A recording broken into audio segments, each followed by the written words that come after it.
मित्रों नमस्ते, आप सभी का हार्दिक स्वागत।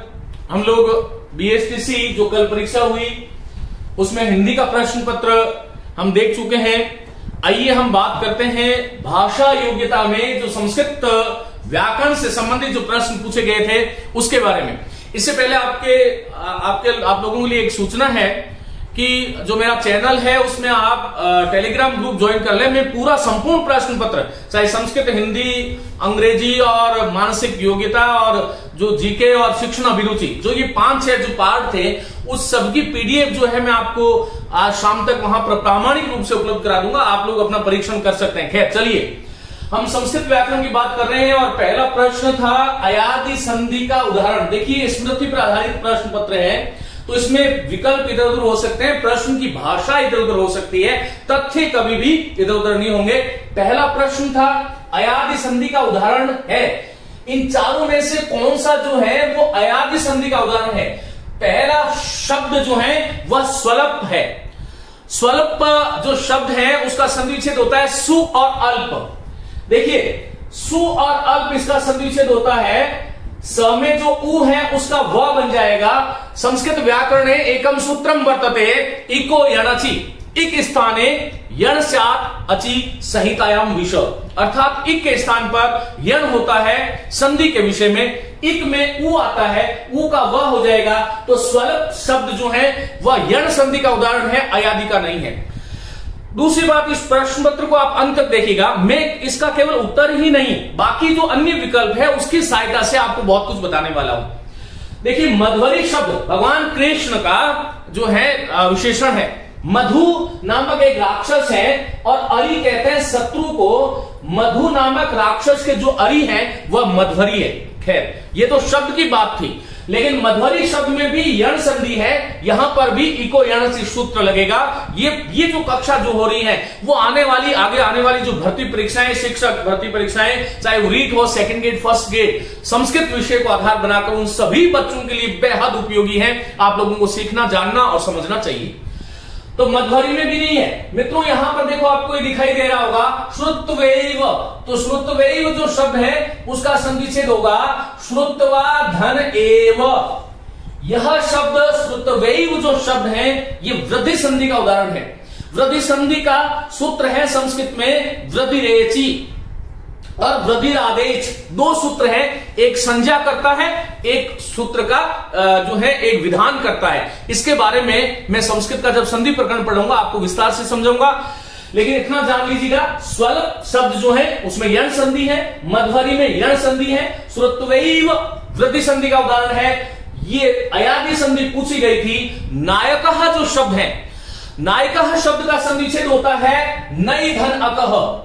नई में मूल शब्द नी था और नी का नई बन जाएगा। संस्कृत की दृष्टि से यदि बात करूं तो नायका शब्द जो है वह मूल प्रत्यय से बना हुआ शब्द है। मूल प्रत्यय है, नोट करें, मूल प्रत्यय। एक सूत्र है णमूल प्रचो इत्यानेन सूत्रेण नायकः शब्दे मूल प्रत्यय वर्तते।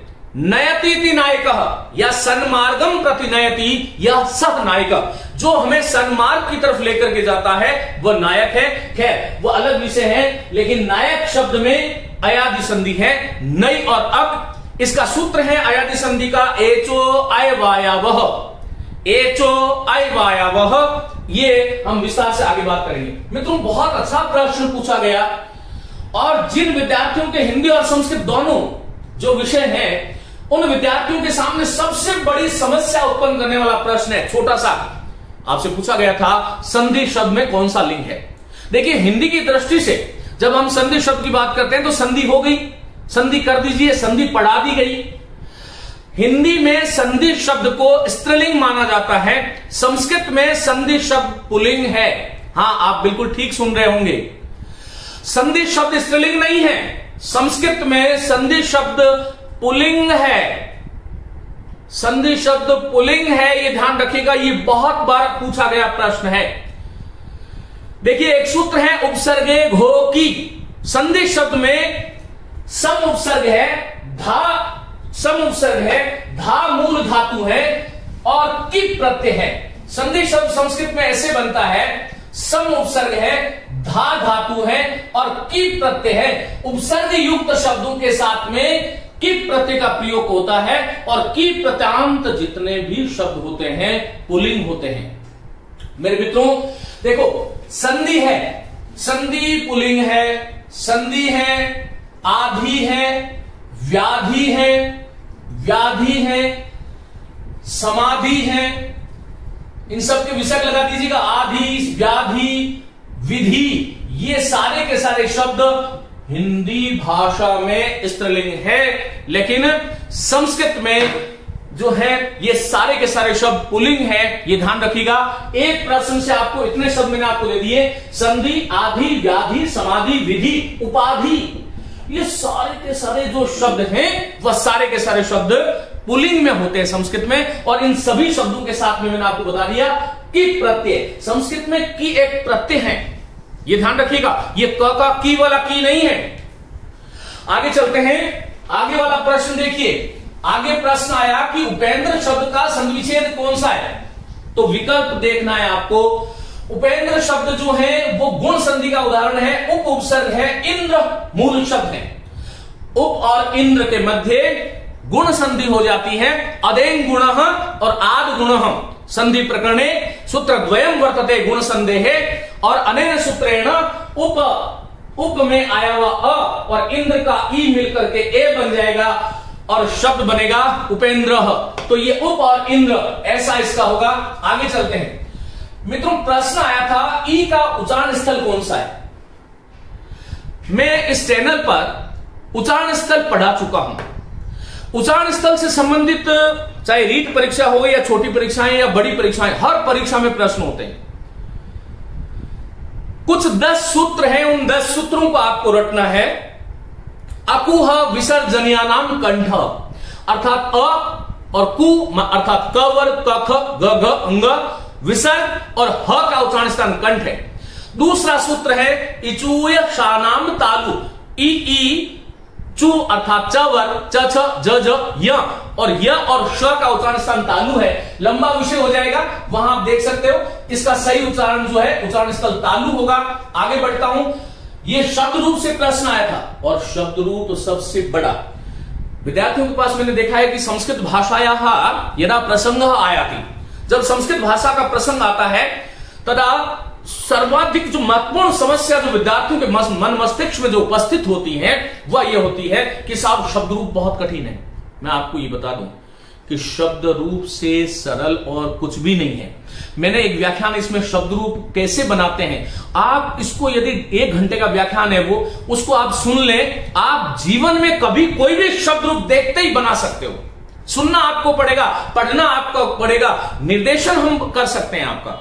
तो नदी शब्द का द्वितीय विभक्ति पूछा है। द्वितीय विभक्ति में देखिएगा नदी, नद्यो, नद्यः, नदी, नद्यौ और नदी ही, इस प्रकार से रूप चलता है। विकल्प को देख करके आपको निर्णय कर लेना है कि नदीम था कि नदी था, वो मुझे पता नहीं है। नदी शब्द की प्रथमा विभक्ति, द्वितीय विभक्ति, एक वचन, द्विवचन, बहुवचन आपके सामने है, आप उससे मिला लीजिएगा। आगे बढ़ता हूं, आगे प्रश्न क्या है देखिए। प्रश्न पूछा गया कि विसर्ग का उच्चारण स्थान क्या है, और मैं अभी मैंने बताया है कि अकुह विसर्जनीयानाम कंठ, विसर्ग का उच्चारण स्थान कंठ है। आगे पूछा गया गंगा शब्द की चतुर्थी विभक्ति एक वचन क्या है, तो गंगा की चतुर्थी विभक्ति देखिएगा, गंगा यही होती है, गंगा यही। लता की क्या होती है बोलो, लता यही। राधा की क्या होती है, राधा यही। गंगा गंगे गंगा प्रथमा, गंगा गंगे गंगा प्रथमा, गंगाम गंगे गंगा द्वितीया, गंगया गंगाभ्याम गंगाभी तृतीया, गंगया तृतीया विभक्ति बोल रहा हूं, गंगया गंगाभ्याम गंगाभी तृतीया, गंगायै गंगाभ्याम गंगाभे चतुर्थी। तो गंगा यही, विकल्प को गंगा यही, जहां जो विकल्प में गंगा यही शब्द है उसको चुन लीजिएगा, आपका काम बन जाएगा। सर्व पुलिंग षष्ठी, सर्व शब्द सर्वनाम है और पूछा गया है पुलिंग षष्ठी बहुवचन। पुलिंग में सर्वेशाम होता है, नोट करें। और यदि स्त्रीलिंग आता तो स्त्रीलिंग में सर्वासाम होता।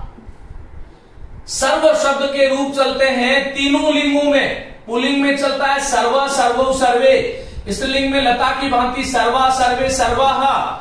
और नपुंसक में सर्वम, सर्वे, सर्वाणी, फलम, फले, फलानी। इस प्रकार से मैं ये पढ़ा चुका हूं, आप लोग देख सकते हो। आगे चलते हैं मित्रों, क्या है देखिए, प्रश्न संख्या का पता नहीं है, लेकिन आगे पूछा गया था कि राज्य पुरुषः, बहुत अच्छा प्रश्न है, राज्य पुरुषः गच्छति, राज्य पुरुषः गच्छति। यहां पर आया हुआ ये राज्य, थोड़ा बड़ा लिख देता हूं, आपको दिखाई दे रहा होगा, राज्य। परीक्षक ने यह पूछा है कि राज्य शब्द में कौन सी विभक्ति है। तो राज्य शब्द में षष्ठी विभक्ति का एक वचन है, पंचमी भी हो सकती है, द्वितीय का बहुवचन भी हो सकता है। विकल्प में आपको देखना है क्या था, लेकिन यहां राज्य पुरुषा गच्छति, इसमें आया हुआ जो राज्य है वो षष्ठी विभक्ति का एक वचन है। मूल शब्द राजन होता है, राजन के रूप चलते हैं राजा, राजानौ, राजानः, राजानम, राजानौ, राज्य, राज्या, राजभ्याम, राजभी, राज्ये, राजभ्याम, राजभ्य, राज्य, राजभ्याम, राजभ्य, राज्य, राज्यो, राज्याम, राज्यी, राज्यो, राजसु। इस प्रकार से रूप चलते हैं। और राज्य पुरुषा गच्छति से समस्त पद पूछे कभी तो समस्त पद होता है राज पुरुषः, राजा का पुरुष। षष्ठी तत्पुरुष समास है। विभक्ति पूछा तो षष्ठी है। चोर भयम मित्रों पूछा गया था, चोर भयम में कौन सा समास है। संस्कृत भाषाएं में एक सूत्रम वर्तते भीत्रार्थानाम भय हेतु। मैं थोड़ा फटाफट बोल रहा हूं, बहुत ध्यान से आपको सुनना है। चोर भयम जो शब्द है उसमें पंचमी तत्पुरुष है। विग्रह होता है चौरात भयम, चौरात भयम, चोर से भय।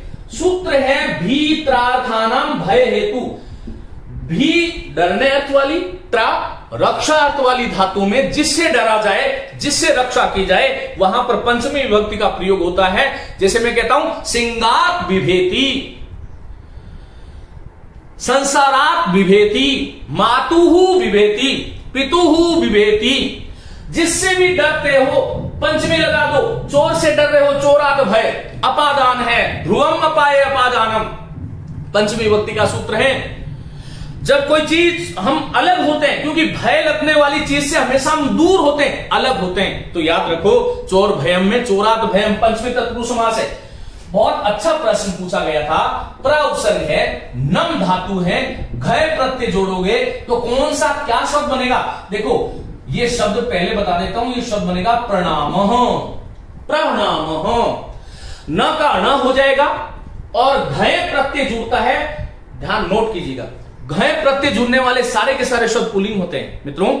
देखो रागः, विरागः, योगः, भोगः, शोकः, ये जितने भी शब्द जो मैंने अभी बोले ये सारे के सारे शब्द पुल्लिंग हैं। इन सभी शब्दों में घय प्रत्यय है। प्र उपसर्ग था, प्रमा आएगा, र के कारण न का न हो गया, आदि वृद्धि हो गई। घय जुड़ने से आदि वृद्धि हो जाती है और शब्द बन जाएगा प्रणाम। तो ये वाला सही करना है, बाकी आप विकल्प को देख करके आप निर्णय कर सकते हैं। चलिए मैं आगे चलता हूं, प्रश्न आगे देखें। ये वाला प्रश्न देखिए, प्रश्न पूछा गया था उपसर्ग संज्ञा विधायकम सूत्रम अस्ति। मित्रों संस्कृत व्याकरण पूरा संज्ञाओं का एक समुच्चय है। मैं एक दिन एक कक्षा लूंगा जिसमें आपको कौन कौन सी संज्ञाएं हो सकती है। वैसे बहुत सारी संज्ञाएं हैं, लेकिन आपके कम से कम 50 से 60 संज्ञाएं, रीट इत्यादि, सेकंड ग्रेड इत्यादि की जो परीक्षाएं होती है उसमें बहुत महत्वपूर्ण है। तो उपसर्ग संज्ञा, क्योंकि संस्कृत में हर काम संज्ञा, पहले संज्ञा करते हैं उस शब्द की, तब वह कार्य प्रवृत्त होता है। तो यह ध्यान रखना है आपको कि उपसर्ग संज्ञा सूत्र जो है उसमें जिस विकल्प में उपसर्ग क्रिया योगे, उपसर्ग कब उपसर्ग होते हैं, क्रिया के साथ योग होने पर। यह विकल्प जो था वो सही था। अब विकल्प का मुझे पता नहीं है, लेकिन इसका उत्तर यह है उपसर्ग क्रिया योगे। क्रिया के साथ योग होने पर उसको उपसर्ग नाम देते हैं हम। प्र, परा, अप, सम, अनु, अव, निस, निर, दुस, दुर, वी, आ, नी, अधि, अभि, उद, प्रति, परि, उप, ये 22 संस्कृत भाषायाम 22 उपसर्गाः सन्ति। और उनकी पहले उपसर्ग संज्ञा करने के लिए एक सूत्र है जिसका नाम है, बोलो क्या है, उपसर्गः क्रिया योगे। उपसर्ग कब उपसर्ग होते हैं? जब उनका क्रिया के साथ योग जो कर देते हैं तब वह उपसर्ग होते हैं, तभी उनका नाम उपसर्ग होता है, उससे पहले वे अव्यय होते हैं। चलिए आगे प्रश्न आया, विसर्ग संधि का उदाहरण कौन सा है? मित्रों देखो, पहला है बालस्यात्र, यहां विसर्ग संधि नहीं है। बाल शब्द की षष्ठी विभक्ति बालस्य बनती है और आगे अत्र, यहां बालक का अत्र, बालस्यात्र इस प्रकार बन जाएगा, तो इसमें विसर्ग संधि नहीं है। तत्चरणयो, इसका संधिच्छेद होता है तत् और चरणयो, उनके चरणों में त का च बन गया, त का योग जब च से होगा तो ष्टु सूत्र है। माधवो नाम, विसर्ग संधि में विसर्ग संधि का उदाहरण है माधवो नाम। ये देखो ऐसा था, मधु से माधव बनेगा अन प्रत्यय, और माधव नाम विसर्ग का ओ बन गया तो ये बन गया वो, तो विसर्ग संधि माधवो नाम इसमें है। तवैव जो शब्द है उसका संधिच्छेद होता है तव धन एव, तव कहते हैं तुम्हारा, एव ही तुम्हारा ही, तवैव कृपया आपकी ही कृपा से, तो तवैव जो शब्द है वो वृद्धि संधि का उदाहरण है। बालस्यात्र दीर्घ संधि है, तत्चरणयो व्यंजन संधि है, माधवो नाम जो है वो विसर्ग संधि का उदाहरण है। चलिए आगे चलते हैं तुरंत। आगे वाला शब्द देखो क्या है, आगे शब्द पूछा गया था, देखिए आगे शब्द पूछा गया था तल्लयः, इस पद का संधि विच्छेद क्या है? तो तल्लय का संधिच्छेद है तत् और लय, त का योग जब ल से हुआ तो त भी ल बन गया, शब्द होगा तल्लयः तस्मिन् लयः, उसमें लय। एक सूत्र है संस्कृत व्याकरण में तोड़ली, सूत्र क्या है बोलो, तोड़ली, त के परे ल होने पर त भी ल बन जाता है, त से परे ल होने पर तब भी ल बन जाता है, तब वर्ग पूरा उसमें आ जाता है। जैसे उद और लेख उल्लेख, तत् और लिखती तल लिखती, भवत और लीन भवल लीन, विपत और लीन विपल लीन, बहुत सारे शब्द बनते हैं इससे। सीधा सीधा पूछा गया था तल्ले संधि विच्छेद होगा, बोलो क्या होगा, तत् और लय। युष्माकम गृहम कुत्र अस्ति में सर्वनाम पूछा गया था, ये वाक्य दिया गया और पूछा गया युष्माकम गृहम कुत्र अस्ति, आपका घर कहां है? पूछा ये गया था कि इसमें कौन सा सर्वनाम पद है, तो सर्वनाम पद कौन सा है? देखो युष्मद और अस्मद सर्वनाम है, और युष्मद शब्द की षष्ठी विभक्ति बहुवचन बनती है युष्माकम, अस्मद की बनती है अस्माकम। इसमें युष्माकम सर्वनाम है, गृहम संज्ञा शब्द है और इस वाक्य में कर्म का काम कर रहा है। कुत्र जो है वह अव्यय है, अस्ति क्रियापद है, लट लकार प्रथम पुरुष की एक वचन अस धातु का रूप बनता है, अस्ति स्त संति। पूछा गया था युष्माकम गृहम कुत्र अस्ति में सर्वनाम कहां है? तो युष्माकम में सर्वनाम है, शुद्धम वाक्यम अस्ति। अब वो अशुद्ध क्या क्या थे वो मेरे पास नहीं है, ये ध्यान रखो। एक संस्कृत भाषायाम एकम सूत्रम वर्तते, सह साकम सार्धम समम योगे तृतीया भवति। सहयुक्ते अप्रधाने एक सूत्र है, इस सूत्र से सह के योग में तृतीया विभक्ति होती है। पुत्रेण सह आगतः पिता, पुत्र के साथ कौन आया? पिता। सह शब्द जब भी देखो तृतीया विभक्ति होनी चाहिए, पुत्रेण सह आगतः पिता। जैसे मैं कहता हूं राधा के साथ सीता जाती है तो राधया सह सीता गच्छति, माता के साथ पिता जाते हैं, मात्रा, माता की तृतीया मात्रा सह पिता गच्छति। शशि के साथ कौमुदी जाती है, शशिना सह याति कौमुदी। तृतीया विभक्ति का प्रयोग करें। देखो जब कभी भी किसी पद में आपको सह दिख जाए, सह उपसर्ग दिख जाए, अव्यय है ये, साकम दिख जाए या साधम शब्द दिख जाए या फिर समम शब्द दिख जाए, तो इनसे पहले हमेशा ही तृतीया विभक्ति का प्रयोग करना है, ये ध्यान रखना। आगे बात करते हैं। भू धातु लंग लकार प्रथम पुरुष एक वचन बहुत सीधा साफ है, और मैं मेरे चैनल पर धातु रूप पढ़ा चुका हूं, आप वहां से देख सकते हैं कैसे बनते हैं। भू धातु है, लंग लकार में अ लग जाता है, और प्रथम पुरुष का एक वचन ही है तो अभवत, त हलंत होगा, ये ध्यान रखना, अभवत में त हलंत होता है। भू धातु लग का प्रथम पुरुष एकवचन अभवत रूप होगा। मित्रों आगे था अशुद्ध वाक्य चुनिए। बहुत अच्छा प्रश्न है, समझने योग्य है, समझिए। देखो पहला प्रश्न है, पहला वाक्य है लता कंदुके क्रीडति, यही अशुद्ध है। कंदुक कहते हैं गेंद को, शुद्ध वाक्य होना चाहिए था लता कंदुकेन क्रीडति, कंदुकेन क्रीडति। इस वाक्य में आया है कंदुके, कंदुके का मतलब तो होता है कंदुक में। लता कंदुक में नहीं खेल रही है, कंदुक से खेल रही है। कंदुक गेंद को कहते हैं। यहां पर जो गेंद जो है वो साधन है, और साधन में तृतीय विभक्ति का प्रयोग होता है। कंदुक की तृतीय विभक्ति कंदुकेन। यदि वाक्य होता लता कंदुकेन क्रीडति तो शुद्ध होता, लेकिन ये लिखा गया लता कंदुके क्रीडति, इसका अर्थ तो है लता कंदुक में खेल रही है। कंदुक के सप्तमी विभक्ति है, जबकि आना कंदुकेन चाहिए था। साधक तमम करणम। क्रिया की सिद्धि में जो प्रकृष्ट उपकारक साधन होता है, जिसकी सहायता से हम क्रिया की सिद्धि करते हैं, वहां पर तृतीय विभक्ति का प्रयोग करें। ध्यान रखिएगा, ये प्रश्न बहुत अच्छा प्रश्न है। तो ये गलत है। खैर इसको देखते हैं। रामः दुग्धम पिबति, राम करता है, दुग्धम कर्म है, पिबति सकर्मक क्रिया है। वृक्षात् फलम पतति पंचमी विभक्ति है। ध्रुवम अपाये अपादानम, एक सूत्र है ध्रुवम अपाये अपादानम। ध्रुव कहते हैं स्थिर को, अपाय कहते हैं अलग होने को, अपादान दूर होना। कोई वस्तु जहां से अलग होती है, जैसे मैंने कहा लेखनी अस्ति, लेखनी हस्तात् पतति, लेखनी कहां से गिर रही है, हाथ से लेखनी गिर रही है तो हाथ में पंचमी होगी। पत्ता कहां से, फल कहां से गिर रहा है, वृक्ष से, और वृक्ष की पंचमी क्या होगी, वृक्षात्। वृक्षात् फलम पतति। आगे है सीता पाठम पठितवती, सीता ने पाठ पढ़ लिया। देखो सीता करता है, पाठ कर्म है, पठितवती जो है शब्द कैसे बना है, पठ धातु है और कत्वतु प्रत्यय है। तीनों रूप लिंगों में रूप चलेगा।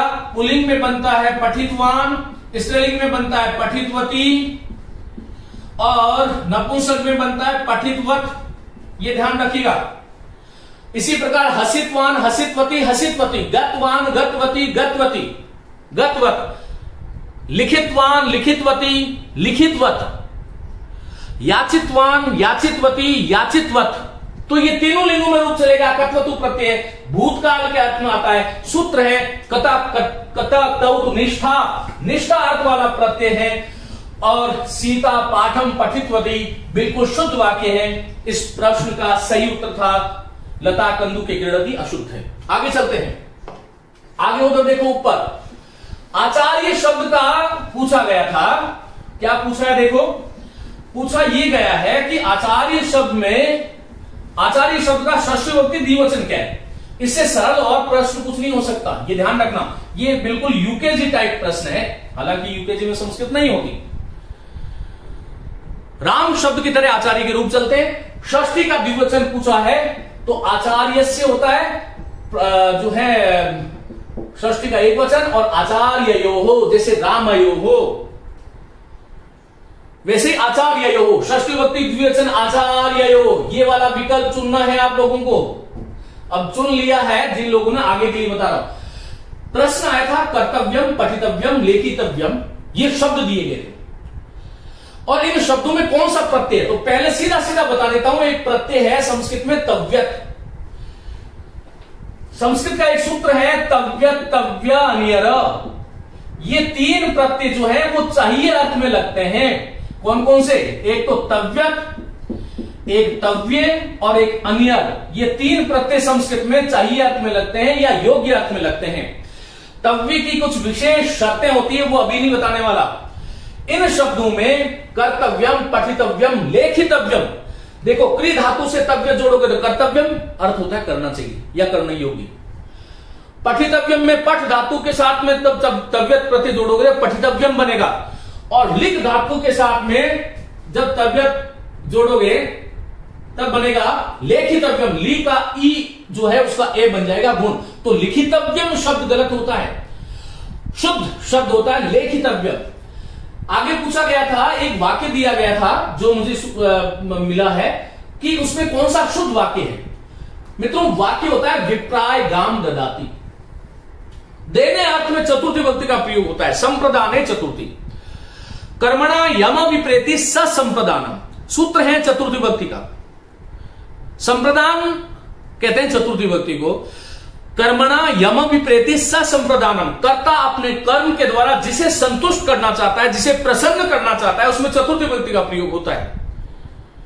यहां पर गाय दी जा रही है, संतुष्ट होने वाला कौन है? विप्र। और विप्र शब्द की चतुर्थी विभक्ति होती है विप्राय। बाकी सब गलत है। विप्र से था तो भी गलत, विप्रे था तो भी गलत, शुद्ध है विप्राय गाम ददाति। आगे चलते हैं।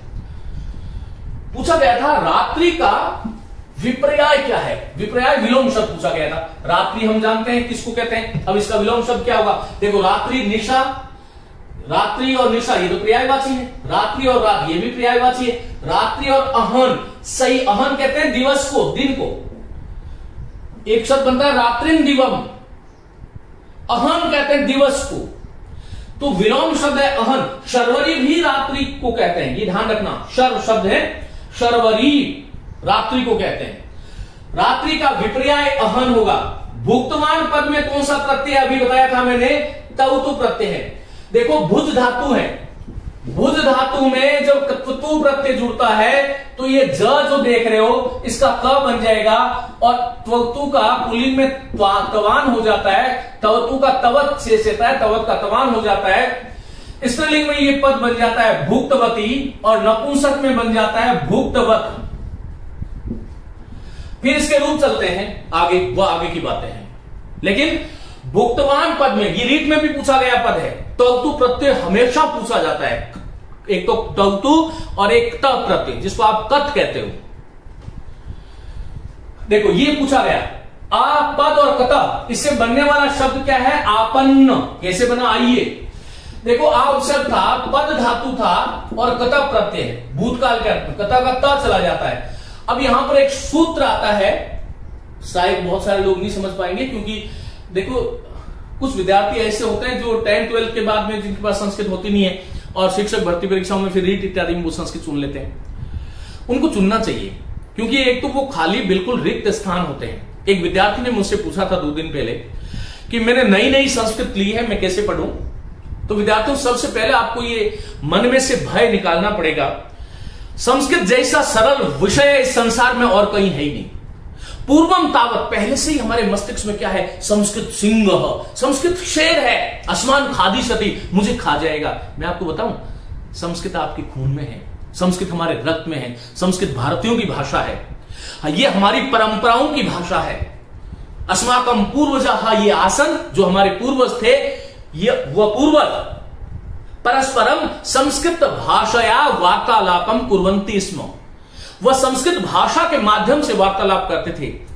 संस्कृत कोई भी अनपढ़ भी सीख सकता है, एक तरीका है, क्योंकि भाषा का सबसे बड़ा तरीका है भाषा भाषणेन आयाति। भाषा कैसे आती है? भाषण से।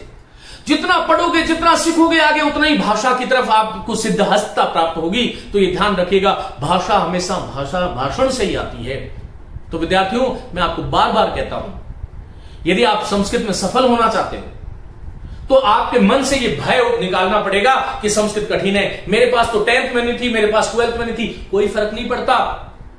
बहुत सरल विषय है। संस्कृत पढ़ने के लिए केवल और केवल एक चीज की आवश्यकता है, वो है निष्ठा, श्रद्धा। संस्कृत के प्रति निष्ठावान बनिए, श्रद्धावान बनिए, संस्कृत स्वयं में आएगी, ये मैं आपको विश्वास दिलाता हूं। लेकिन आपको ये मन में सोचना पड़ेगा। यदि आप पहले से डर गए तो मर गए। और दूसरी बात, कुछ संस्कृत के शिक्षक भी ऐसे हैं जो संस्कृत से के कारण भय उत्पन्न करते हैं। अरे संस्कृत कोई ऐसा गूढ़ ज्ञान नहीं है, ये हमारी लौकिक परंपराओं में अनुसूत ज्ञान है। हंसते खेलते, खेल खेल में संस्कृत पढ़ लेते हैं लोग। चलिए, तो यहां पर ये सूत्र द का जो है, प का प रहेगा, द का न बनेगा, और इस द का न बनने का त भी न बन जाएगा, और ये शब्द बनेगा आपन्न। ये ध्यान रखिएगा, आपन्न। समुद्र का पर्याय पूछा है। दिन का सूर्य को कहते हैं, निशाचर भूत को कहते हैं, निशाम चरत, निशायाम चरति, यह जो निशा में विचरण करता है। रत्नाकर, रत्नानाम आकरह, रत्नों का जो आकर, समुदाय, संग्रह, घर जो है वह रत्नाकर समुद्र है। सुधाकर चंद्रमा को कहते हैं, सुधाम करोत यह सा सुधाकर, जो सुधा को संभव करता है, अमृत को संभव करता है, वह सुधाकर है। सुधांशु भी नाम है इसका। अमृत चंद्रमा का, ये ध्यान रखिएगा। भू धातु लोट लकार मध्यम पुरुष बहुवचन का रूप क्या बनता है? भवत बनता है। कैसे? भवतु भवताम भवन्तु भव भवतम भवत। लोट लकार में तू ताम अंतु ऐसे रूप चलते हैं। भवतु भवताम भवन्तु भव भवतम भवत। भवानी भवाव भवामो पठतु पठताम पठन्तु पठ पठतम पठत। पठानी पठाव पठामो हसतु हसताम हसन्तु हस हसतम हसत। हसानी हसाव हसामो। तो बहुत सरल है, बहुत सरल प्रश्न पूछा गया। शास्त्र पांडित्यम यह शब्द दिया गया, पूछा गया कौन सा समास है? समास होगा सप्तमी तत्पुरुष। शास्त्रे पांडित्यम, शास्त्र में पांडित्यम, शास्त्रे, शास्त्रे या फिर शास्त्रेषु भी कर सकते हो प्रसंग के अनुसार। कोई व्यक्ति एक शास्त्र में है तो शास्त्रे, बहुत सारे में है तो शास्त्रेषु पांडित्यम। अधिकरण तत्पुरुष, सप्तमी तत्पुरुष। एक ये प्रश्न था उसमें जो मुझे मिला कि भाई शुद्ध अशुद्ध पूछा गया था। इसमें विद्यार्थियों ध्यान दो, ये वाला जो था रामः अयोध्याम अध्यवसत, ये वाला शुद्ध है। अध्यवसत शब्द से मैंने पकड़ा है रामः अयोध्याम अध्यवसत। देखो एक सूत्र है अधिशिंग स्थासाम कर्म, एक सूत्र है अधिशिंग स्थासाम कर्म। अधि उपसर्ग पूर्वक, अधि उपसर्ग के साथ में शींग सोना, स्था ठहरना और आस बैठना अर्थ वाली धातुआं आए तो वहां पर कर्म करना चाहिए। शब्द बनता है अध्यासते। रामः वैकुंठम अध्यासते और अधितिष्ठति, अधितिष्ठति और यहां पर अध्यासते। अधिशिंग, शिंग सोने अर्थ में अधिशेते शब्द होता है, ध्यान रखना। अध्यासते आस का होगा, अध्यासते। तो रामः अयोध्याम अध्यवसत, ऐसे ये वाला शुद्ध है।